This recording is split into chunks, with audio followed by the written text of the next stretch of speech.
terungkaplah identitas asli dari ketua malam sunyi Deung Yumeong. Dia meminta ke para anjing dari Moyong Yulseon yang juga disebut dengan para 9 langit untuk segera memanggil tuannya ke tempat tersebut. Karena dia sebagai pemimpin malam sunyi sudah tiba untuk membalaskan dendamnya. Penyihir malam putih merasa bersalah karena ketidakmampuannya itu membuat penyamaran dari ketuanya yang seharusnya dipertahankan hingga akhir untuk membuat Moyong Yulseon lengah akhirnya terbongkar. Dia pun meminta maaf pada tuannya tersebut. Namun sang ketua malam sunyi merasa sebelumnya dia sudah berada di ambang kematian. Namun berkat bantuan dari semua anggota malam sunyi, dia pun bisa bertahan hidup seperti ini. Dia sudah menciptakan identitas baru, Ga Kyung-e, sebagai penasehat militer. Itu digunakan untuk menipu semua orang, bahkan menipu dirinya sendiri. Butuh waktu yang sangat lama untuk terbiasa dengan tubuh barunya tersebut. Tapi pada akhirnya dia berhasil melakukannya, dan itu berkat para anggota malam sunyi lainnya. Ditambah lagi kekuatan utama malam sunyi saat ini sudah menghilang satu persatu. Maka dia pun tak bisa berdiam diri lagi dan melihat sisa anggotanya akan tumbang bersama sekte malam sunyinya. Jadi jangan pernah salahkan dirimu, ungkapnya pada sang penyihir malam putih. Dam Jeoksim dan Sim Huai merasa keheranan mengapa pemimpin malam sunyi bisa memiliki tubuh yang begitu muda di depannya. Mereka beranggapan apakah mungkin jika sang pimpinan dari kubu musuh sudah mencapai ranah awet muda. Namun setelah berpikir dan merasakan sejenak, Sim Huai merasakan energi yang berbeda dari ranah awet muda. Mau tak mau mereka berdua pun harus melawan sang pimpinan malam sunyi tersebut untuk menghentikan niatnya yang ingin membalaskan dendam pada Moyong Yulseon. Tentu melihat hal tersebut, Yumeong menjadi sangat geram karena kedua orang di depannya tetap memilih menjadi anjing dari Moyong Yulseon sampai akhir. Lalu dari belakang penyihir malam putih pun menawarkan diri jika dia yang akan mengurus Sim Huai. Dan tentu hal tersebut disambut dengan baik oleh sang pemimpin malam sunyi. Dengan cakram tajamnya, sang penyihir malam putih pun langsung menyerang Sim Huai tanpa aba-aba. Cakram tersebut melesat begitu cepat ke arah musuh, meski dapat ditangkis oleh kedua tangan dari Sim Huai.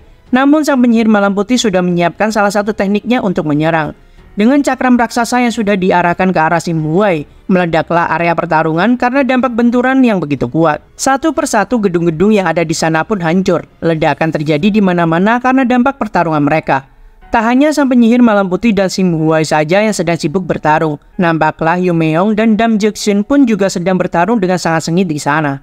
Namun di sini terlihat Dam Jeoksim pun yang terus-menerus menyerang tanpa henti dengan pukulan-pukulan kuatnya. Dan sang pimpinan malam sunyi pun hanya menangkis seluruh serangan tersebut menggunakan teknik miliknya. Meskipun hanya menangkis, namun terlihatlah jika alur pertarungan tersebut dikuasai oleh Yumeong. Bahkan dia tak merasa kesulitan sama sekali saat menangkis seluruh teknik pukulan yang dilancarkan oleh Dam Jeoksim. Melihat kehebatan dari Dam Jeoksim pun sempat membuat Yumeong pun merasa cukup takjub dengan kekuatan yang dimiliki oleh Jeoksim. Namun seluruh kehebatan itu tak berarti apapun saat ini. Karena setelah Jeoksim menantang Moyong Yulseon, dia pun kalah dan menjadi anjing setia darinya. Meski dia sangat kesal dengan perkataan sang ketua malam sunyi, Jeoksim pun menyadari akan beberapa hal. Jika musuhnya kali ini sangatlah kuat, itu dibuktikan saat Yumeong dapat menangkis semua serangan darinya. Dengan kekuatan gravitasi yang begitu dahsyat serta sebuah teknik khusus yang dimilikinya, dia pun juga memberikan serangan terhadap Jeoksim sembari Yumeong terus bertahan. Dalam hati Dam Jeoksim pun dipenuhi dengan amarah yang begitu bergemuruh. Karena dia memang sudah pernah dikalahkan oleh Moyong Yulseon. Namun dia bertekad tak ingin dikalahkan oleh pemimpin malam sunyi yang ada di hadapannya saat ini. Jeoksim pun bertekad akan mengalahkan musuhnya kali ini dengan segala cara. Nampaklah aura kekuatan yang meluap-luap dari dalam tubuhnya keluar. Melesatlah dengan sangat cepat Jeoksim menggunakan teknik pukulan yang begitu kuat di sana. Ledakan layaknya pilar cahaya yang menopang langit pun terlihat. Ternyata serangan yang begitu kuat dari Jeoksim pun dapat ditahan oleh sebuah teknik penguatan tubuh, yaitu Strong Diamond Body milik Yumeong. Dengan tubuh yang begitu keras layaknya sebuah berlian, membuat serangan Jeoksim pun tak terasa sedikit pun. Jeoksim yang merasa kesal tentu ingin menyerang dengan serangan susulan. Namun dengan gerakan yang sederhana, Yumeong pun akhirnya menyerang dengan satu pukulan. Dan serangan sederhana tersebut membuat Jeoksim pun melesat jauh ke belakang hingga menembus beberapa gedung karena terkena daya serangan yang begitu kuat hingga membuatnya muntah darah di sana. Inilah kekuatan yang dimiliki oleh sang ketua malam sunyi Deung Yumeong. Kembali ke pertarungan penyihir malam putih dan Sim Huai. Adu serangan yang begitu dahsyat pun terjadi di tempat tersebut. Dengan saling terluka karena serangan dari masing-masing pihak, tak membuat mereka berdua menurunkan serangan ke lawan. Salah satu gung bersaudara yang selamat pun melihat area sekitar pertarungan dan menemukan fakta mengejutkan bagi dirinya.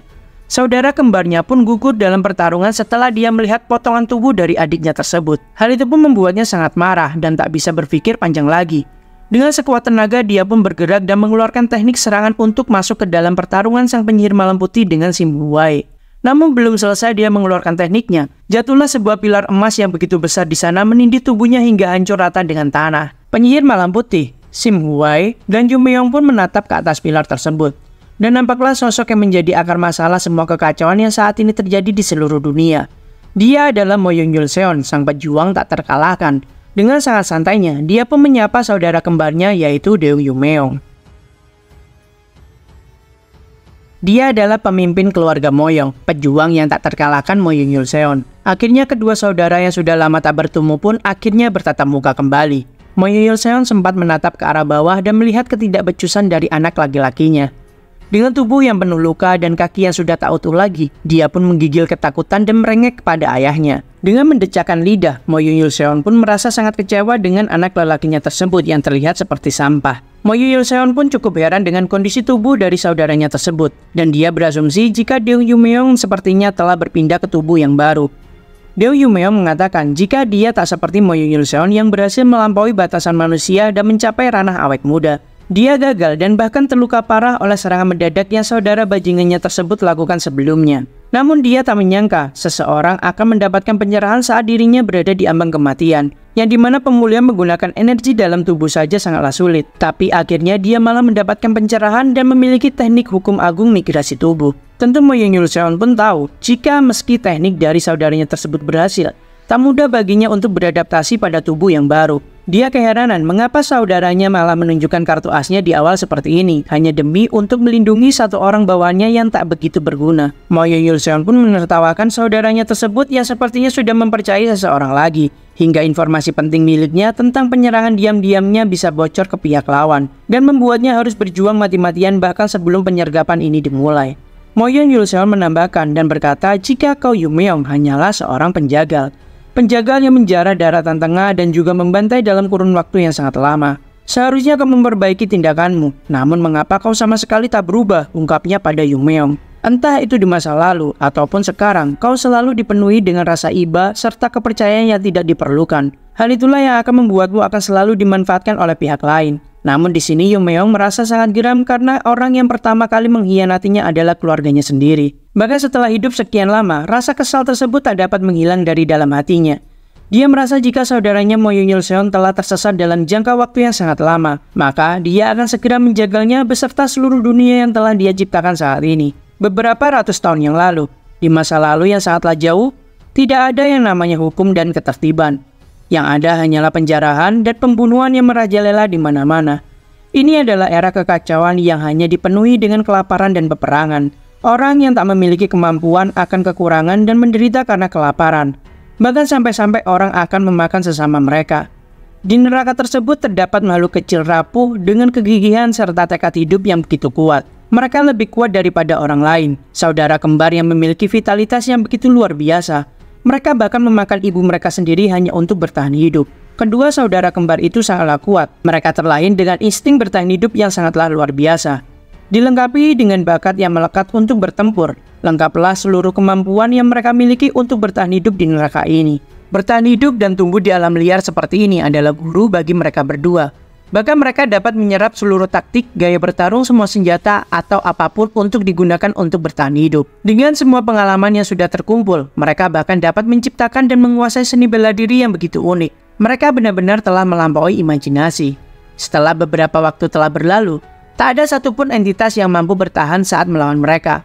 Mereka berdua disebut sebagai master sejati di luar arus utama. Bahkan dengan penguasaan seni energi dalam yang begitu luar biasa, mereka akhirnya dapat melampaui konsep penuaan. Mereka berdua pun saling menamai diri mereka masing-masing dengan sebutan sebagai Deung Yul Seon dan Deung Yu Meong. Namun Yul Seon akhirnya merasakan kehampaan setelah mencapai puncak seni bela diri. Hasratnya untuk menjadi hukum dan keadilan itu sendiri akhirnya pun berkembang. Dia ingin memperbaiki dunia yang kacau balau akibat perang dan kelaparan ini. Dia pun harus segera meluruskan dunia ini dan mengajak saudara kembarnya untuk juga mengikuti niatannya. Meskipun mereka tak memiliki pesaing lagi, Yul Seon pun menyadari dia membutuhkan kekuatan untuk mengejar hasratnya. Daripada dirinya membentuk kekuatan yang baru, dia memutuskan jika akan lebih baik saat mengambil alih kekuatan yang memang sudah kokoh di sana. Yul Seon pun memilih keluarga terkemuka Moyong, yang memang pada saat itu sangatlah kuat sehingga mampu mendirikan sebuah negara sendiri. Secara tidak langsung dia pun membuat keluarga Moyong menjadi miliknya sendiri. Selain hal itu, untuk pertama kali dalam hidupnya, dia mulai bisa menyerap seni bela diri yang saling berkaitan dengan kecepatan yang sangat mengesankan. Karena dia telah mencapai puncak seni bela diri hanya dengan mempertaruhkan nyawanya dan bertarung melawan alam yang sangat liar. Hasilnya begitu sungguh mengejutkan.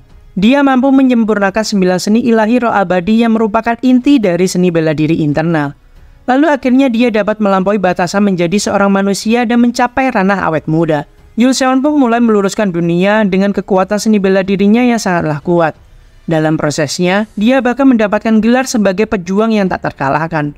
Namun semua itu hanya bertahan sebentar saja, bertentangan dengan niat awal Yul Seon. Meski mengetahui bahwa mereka semua bukanlah tandingannya, tantangan dan serangan balik tak henti-hentinya pun terjadi. Entah itu demi kehormatan karena telah berusaha mengalahkan sang puncak pejuang yang tak terkalahkan, atau demi menentang suatu dominasi. Akhirnya sekali lagi perang untuk memperebutkan segalanya pun pecah kembali. Hal ini adalah lingkaran keserakahan dan pembantaian yang tak berujung. Yul Seon pun bahkan sampai berpikir untuk membunuh semua orang dan membuat semuanya menjadi hampa. Dia sebenarnya memiliki kemampuan untuk melakukan hal tersebut. Namun baginya keberadaan manusia sangatlah penting untuk mewujudkan hasratnya. Semakin lama dia semakin terobsesi dengan dominasi, kendali, dan penciptaan. Dia pun membutuhkan cara lain. Akhirnya terbesitlah suatu rencana besar di otaknya. Hei Yumeong, ada sesuatu yang harus kau lakukan. Rencana yang begitu rahasia pun dilaksanakan.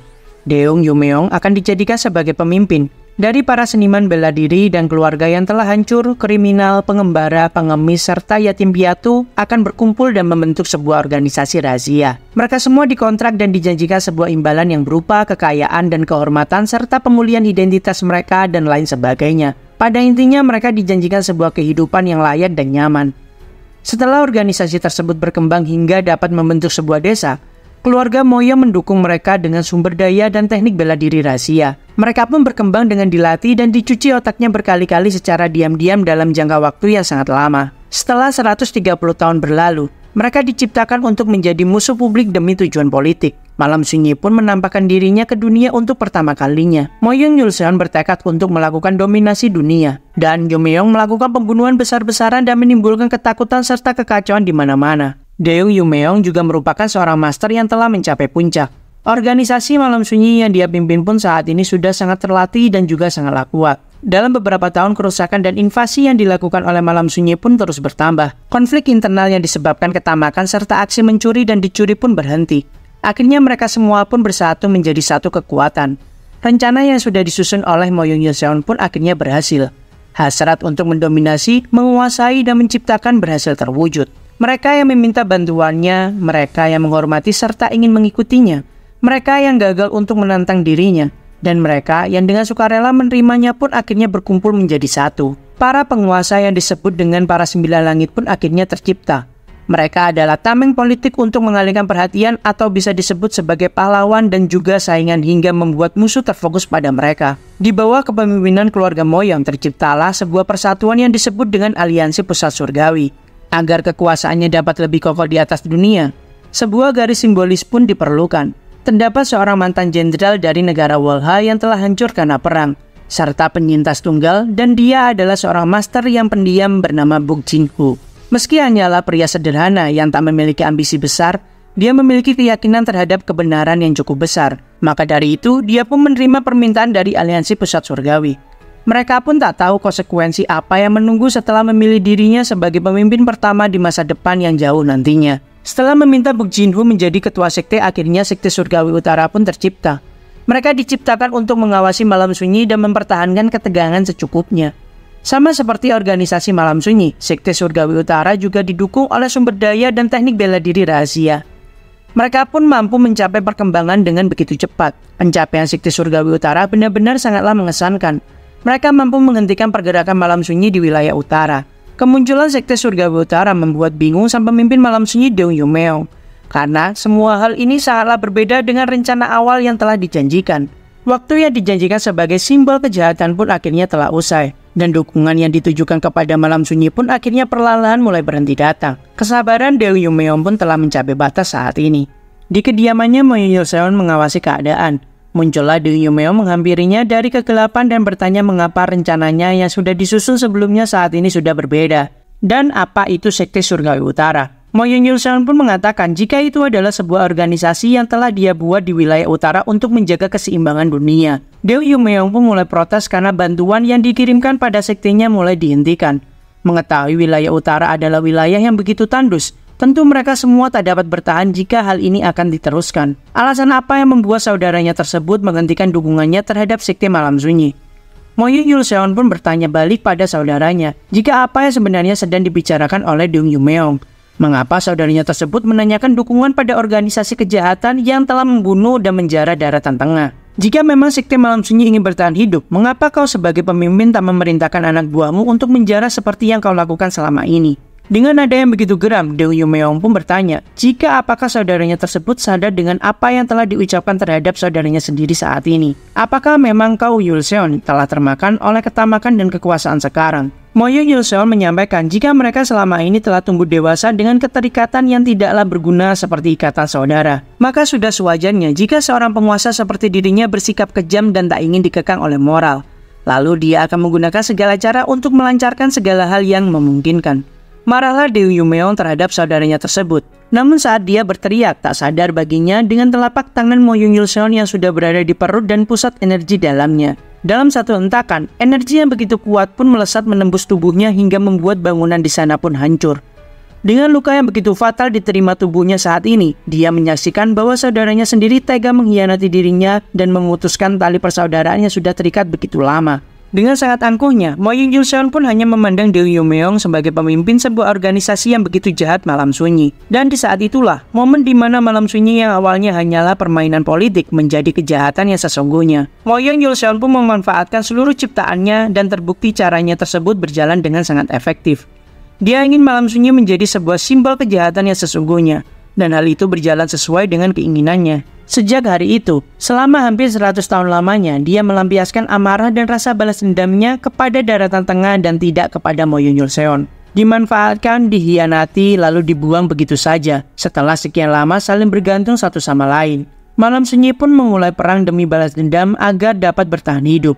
Sama seperti malam sunyi yang telah memenuhi perannya, sekte surgawi utara terus berkembang hingga generasi keempat tanpa mengetahui bahkan mereka sedang dimanfaatkan. Mereka adalah pelindung dataran tengah di balik bayang-bayang. Namun sebenarnya mereka hanyalah boneka dari dalang di balik semua ini, yaitu Mo Yun-yul Seon. Dan ini semua hanyalah permainan bagi dirinya. Kembali ke masa kini, saat kedua saudara kembar tersebut saling bertatap muka, dengan sangat cepat Deo Yumeong pun melompat ke atas pilar dan bertekad untuk menghentikan saudaranya yang memang sudah salah arah sejak lama. Dengan kepalan tangan yang sudah siap untuk menghantam Mo Yun-yul Seon, Deo Yumeong pun sudah berada di hadapan saudaranya tersebut. Percikan ledakan pun terjadi di atas pilar raksasa tersebut. Pukulan Deo Yumeong pun menghantam lantai pilar yang mereka pijak hingga hancur. Perlahan-lahan dia kembali memberikan pukulan uppercut yang sangatlah kuat ke arah Mo Yun-yul Seon. Namun terlihat dengan begitu santainya Yul Seon menghindari dengan sedikit gerakan tapi pasti dan tak sia-sia. Mengingat lawannya saat ini adalah saudara kembarnya, tentu dia tak bisa meremehkannya begitu saja. Alat rokok yang selalu dia genggam pun akhirnya dijatuhkan dan Mo Yun-yul Seon menghindari seluruh serangan pukulan dahsyat tersebut dengan gerakan bela diri yang mirip namun tak sama. Hook kanan, hook kiri, uppercut kanan, dan serangan lainnya dihindari oleh Mo Yun-yul Seon dengan sangat rapi tanpa melukai dirinya sedikit pun. Deo Yumeong ingin menghabisi dan mengakhiri seluruh kesesatan yang saudaranya saat ini jalani. Mo Yun-yul Seon pun juga dengan sangat tenang berkata jika Deo Yumeong harus melawannya dulu supaya tahu perbedaan kekuatan yang mereka miliki saat ini. Karena dengan satu kibasan tangannya saja, dia dapat membuat lawannya terdorong ke belakang. Mo Yun-yul Seon berkata jika saat ini setelah dia menyadari bahwa keinginan dan kepuasannya hanya bersifat sementara, pada akhirnya hanyalah kekosongan dan kehampaan yang dia rasakan.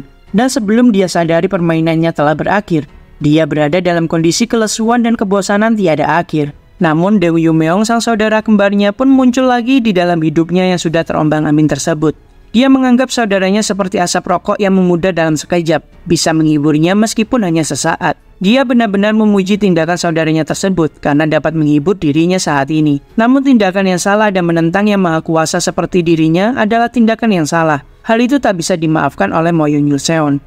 Lingkaran cahaya dari telapak tangannya pun tercipta memunculkan percikan sinar layaknya sebuah laser yang menerjang Deo Yumeong dengan sangatlah kuat. Namun serangan tersebut dapat ditahan dengan tubuh berlian miliknya dan hanya membuatnya terpental jauh ke bawah dan menghancurkan bangunan yang ada di sana. Moyo Yulseon pun perlahan-lahan ke tepian pilar dan menjatuhkan dirinya ke bawah. Sambil dirinya menggunakan sebuah teknik pengendalian benda miliknya, membuat pilar raksasa tersebut pun akhirnya mengikuti arah tangannya. Melesatlah pilar emas yang begitu besar tersebut ke arah Deung Yumeong dengan sangat cepat dan menghantam tubuhnya dengan begitu kuat. Namun dalam beberapa saat hancurlah berkeping-keping pilar tersebut karena Deung Yumeong dapat menghancurkannya dengan sangat mudahnya. Moyo Yulseon dengan secepat kilat ternyata sudah berada di belakang Deung Yumeong. Dengan satu tarikan nafas, mereka berdua pun melancarkan serangan yang bersamaan dan hampir serupa. Serangan dahsyat tersebut bisa dihindari oleh masing-masing individu. Pukulan serta cengkeraman mereka berdua menyebabkan ledakan yang begitu besar, serta serangan tersebut dapat menghancurkan segala macam benda yang menghalangi jalur serangan mereka. Dengan gerakan dan seni bela diri yang hampir serupa, mereka kembali beradu pukulan satu sama lain. Hempasan energi dari kedua entitas yang begitu kuat tersebut membuat semua bangunan di sana hancur berkeping-keping. Itu bukan lagi bisa disebut dengan pertarungan antara dua ahli seni bela diri, melainkan dua sosok monster yang memiliki kekuatan di ranah yang berbeda dengan manusia normal. Serangan-serangan yang masih dapat saling mereka tangkis pun terus berlanjut sampai pada suatu titik Dam Gyeoksin pun berniat untuk membantu dan ikut campur dalam pertarungan tersebut. Dengan tubuh penuh luka, dia ingin memberikan serangan dari arah samping pada Deung Yumeong di sana. Melesatlah dirinya menggunakan kekuatan penuh dan menghempaskan sang pemimpin malam sunyi bersama dirinya cukup jauh. Hal itu sempat membuat Moyo Yulseon cukup heran dengan apa yang sudah dilakukan oleh bonekanya tersebut. Ledakan yang sangat besar pun terjadi, menandakan jika serangan yang diberikan oleh Dam Gyeoksin pun sangatlah kuat. Namun tak berselang lama, terlihatlah sebuah teknik seperti angin topan di area tersebut. Dan dari balik debu nampak sebuah siluet seseorang sedang menenteng mayat di tangannya. Dengan wajah hancur sudah tak berbentuk, mayat Dam Gyeoksin pun diseret oleh sang pemimpin malam sunyi Deung Yumeong. Dan terlihatlah jika Deung Yumeong sudah bertransformasi ke wujud kekuatan penuhnya. Namun terlihat di pinggangnya yang terselimuti dengan teknik tubuh berliannya, terdapat retakan kecil yang mungkin adalah dampak dari teknik terlarang yang dia pergunakan. Dari balik debu sambil menenteng mayat Dam Gyeoksin, sang pemimpin malam sunyi menunjukkan dirinya dengan tubuh yang sudah dilapisi dengan teknik diamond body menyelimuti seluruh tubuhnya. Dia melemparkan mayat Dam Gyeoksin ke arah Moyo Yulseon dengan sangat kuat. Tubuh Dam Gyeoksin pun seperti layaknya peluru melesat dengan sangat cepat menutupi pandangan Moyo Yulseon. Namun dengan sangat mudah, tubuh dari salah satu sembilan langit tersebut hancur berkeping-keping di hadapan teknik dari sang pejuang tak terkalahkan. Berbarengan dengan hancurnya mayat dari Dam Gyeoksin tersebut, pukulan yang begitu kuat dan sangat cepat mengarah pada wajah Moyo Yulseon di sana. Hantaman keras itu membuat seluruh area sekitar hancur berkeping-keping. Namun ternyata pukulan yang begitu dahsyat tersebut tak dapat melukai Moyo Yulseon, dikarenakan hantaman keras tersebut berbenturan dengan barrier yang begitu kokoh yang diciptakan oleh Moyo Yulseon. Meskipun Deung Yumeong berusaha sekeras mungkin, namun bagi Moyo Yulseon adalah hal yang sangat percuma, karena bahkan serangan dari saudaranya itu tak mampu menggores tubuhnya sedikit pun. Mereka berdua berhasil keluar hidup-hidup dari neraka, dan tumbuh bersama dalam kurun waktu yang begitu lama. Saat itu kemungkinan Deung Yumeong bisa menghadapi Moyo Yulseon. Namun di suatu titik tentu perbedaan di antara mereka berdua mulai membesar dan semakin tak terkendali. Hasrat dari Deung Yumeong sudah menghilang, sedangkan hasrat Moyo Yulseon malah menjadi semakin membara dan membesar. Maka wajar bagi saudaranya yang saat ini sudah tak setara lagi dengan dirinya. Tak mau menyerah, Deung Yumeong pun bergerak dengan sangat cepat ke arah belakang dan mendaratkan pukulan yang lebih kuat ke arah Moyo Yulseon. Satu pukulan pun meledakkan Moyo Yulseon. Namun tak berhenti di sana, dia bergerak lagi ke arah samping dan memberikan pukulan yang serupa. Hal itu dia teruskan hingga mengitari seluruh sudut untuk menyerang Moyo Yulseon dengan pukulan dahsyatnya tersebut. Pemandangan dengan ledakan yang begitu dahsyat serta dikelilingi oleh putaran dari Deung Yumeong pun terlihat di sana. Sampai pada suatu titik Deung Yumeong pun berhenti dan melihat apakah pukulannya dapat melukai saudaranya tersebut atau tidak. Dan sialnya adalah tak sedikit pun serangan dahsyatnya tersebut melukai tubuh Moyo Yulseon. Hanya dataran yang tak terlindungi oleh barrier milik Moyo Yulseon yang hancur berkeping-keping. Dengan tampang yang begitu santai, dia berkata kembali jika usaha dari sang saudara kembarnya sudah gagal total. Dia mengetahui prinsip bela diri yang dimiliki oleh Deung Yumeong, yaitu body migration hanyalah memperpanjang hidup untuk sementara waktu. Dan karena itu bukan tubuh asli milik Deung Yumeong. Tak peduli seberapa bagus wadah tersebut, tentu itu tak akan cukup untuk menampung energi yang sangat besar dari dirinya. Sehingga saudaranya tersebut akan terkena efek sampingnya saat ini. Meski itu adalah pilihan terbaik di saat situasi terburuk, saudara kembarnya tersebut sudah gagal untuk melampaui Moyo Yulseon saat ini. Dia meladeni Deung Yumeong sebentar saja, hanya untuk membuatnya sadar betapa sia-sianya harapan yang sudah dia percaya itu sekarang. Maka semua akan berakhir di sini sekarang. Moyo Yulseon mengajak sang pimpinan malam sunyi untuk mengakhiri drama panjang ini. Dia pun melepaskan barriernya dan mengeluarkan energi yang begitu kuat yang meluap-luap keluar dari dalam tubuhnya. Layaknya sebuah pilar emas yang menopang langit, hal itu membuat area sekitar pun hancur dan cahaya emas menjulang tinggi ke langit. Membuat siapa saja pun terkejut melihat pemandangan tersebut, termasuk juga bagi sang penyihir malam putih. Tentu hal itu membuat si Muwei merasa terhina, karena berani-beraninya sang penyihir malam putih memalingkan muka saat mereka sedang bertaruh. Di sisi lain, sang pemimpin malam sunyi Deung Yumeong merasa jika inilah batas dari tubuh yang dia gunakan saat ini. Dia sudah begitu lama memutar otak beradaptasi dan mempersiapkan diri dengan sangat matang. Namun pada akhirnya keberadaannya hanya ada untuk mewujudkan hasrat Mo Yun-Yul-seon. Dulu dia ada untuk mewujudkan hasrat saudaranya, sekarang dia ada untuk menghilangkan kebosanan saudaranya. Sungguh sangat sia-sia. Sekte Malam Sunyi akan mati di perang akhir dan menghilang sepenuhnya dari dunia ini. Malam Sunyi tak akan ada lagi dan semuanya akan berakhir bersama dirinya. Alasannya memimpin Malam Sunyi dan berpura-pura murka demi kedamaian saat ini sudah tidak ada gunanya lagi. Dia sangat frustasi jika harus pergi seorang diri. Maka setidaknya dia akan membawa saudaranya tersebut mati bersamanya. Dengan aura yang begitu besar meluap-luap dari dalam tubuhnya, dia akan menggunakan bara api kehidupan yang perlahan-lahan sudah meredup itu ke satu serangan terakhir yang akan dia lancarkan setelah ini. Terbanglah dirinya melesat dengan sangat cepat ke arah Mo Yun-Yul-seon dengan segenap kekuatan terakhir yang sudah dia kumpulkan untuk satu serangan tersebut. Saat kedua entitas tersebut berbenturan, ledakan yang begitu dahsyat pun terjadi. Dalam balik debu yang begitu pekat, sang penyihir malam putih sangat terkejut. Dia menyaksikan jika sang ketua malam sunyi telah terkapar dengan sebagian tubuh yang sudah tak utuh di depan Mo Yun-Yul-seon. Berbanding terbalik dengan ketuanya, Mo Yun-Yul-seon nampak masih tetap baik-baik saja tanpa luka yang dia derita. Mo Yun-Yul-seon pun mendekati saudaranya dan berkata jika dia sudah memikirkan hal ini cukup lama, mengapa mereka berdua ada di dunia ini? Sejak awal Mo Yun-Yul-seon beranggapan jika mereka ini memang seharusnya menjadi satu. Tapi bahkan bumi pun takut dengan kekuatan yang mereka miliki jika mereka menjadi satu entitas saja. Maka dari itu mereka akhirnya dipisahkan menjadi saudara kembar. Maka sekarang kau tak perlu murka lagi, karena semuanya saat ini akan kembali ke wujud sejatinya. Sambil Mo Yun-Yul-seon pun mendekatkan tangannya seperti sedang menarik inti energi yang dimiliki oleh saudaranya untuk disatukan dengan dirinya. Tiba-tiba aura ungu yang begitu dahsyat menembas ke arah tangan Mo Yun-Yul-seon yang akan menarik energi inti dari saudaranya tersebut. Dengan sangat gagahnya dan timing yang begitu tepat, Jin Mu-won pun berkata jika dia tak akan membiarkan rencana Mo Yun-Yul-seon berjalan sesuai dengan keinginannya.